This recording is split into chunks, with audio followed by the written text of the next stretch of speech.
اینجا تاکسی تاجیک خدمت کتی اومدم دومی 14 گفتم بفروره کیم کدام دوم دا بردم فروردم دوم بالای گینده اکی نگاه کنین ما همه پشته برو و از بین خیلی خیلی میمایده هک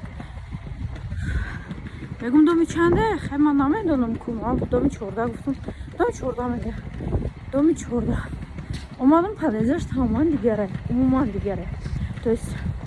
چی در کارای دروغ گفتند مالی مگه مرده که دروغ بگین که اینقدر راه پیاده بروا اونقدر دور نیسته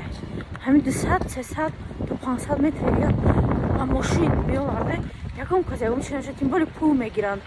وقتی که برادری تاجیک خدمت